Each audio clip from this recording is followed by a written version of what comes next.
Parce qu'ils subissent déjà au quotidien les catastrophes du changement climatique, les pays vulnérables attendaient beaucoup plus de cette COP26. Alors hier soir, à l'annonce de l'accord, ils ont souvent applaudi avec retenue, comme ici les Maldives. Pendant 2 semaines, ces nations ont interpellé le monde sans obtenir l'aide financière réclamée, ni de mesures ambitieuses, à leurs yeux, contre le réchauffement. Pour un pays comme le mien, la différence entre 1,5 degré et 2 degrés, c'est une condamnation à mort.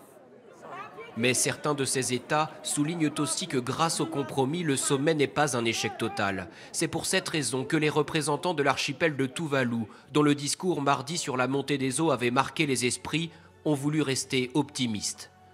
Ce ministre brandissant la photo de ses 3 petits-enfants. Je vais pouvoir leur dire que Glasgow a fait la promesse de les protéger dans le futur. Ce sera le meilleur cadeau de Noël. Les organisateurs britanniques de la COP se félicitent du résultat. Jusqu'au bout, les négociations ont été tendues entre les 197 pays. Au moment d'officialiser le texte final, le président du sommet est même rattrapé par des larmes de frustration.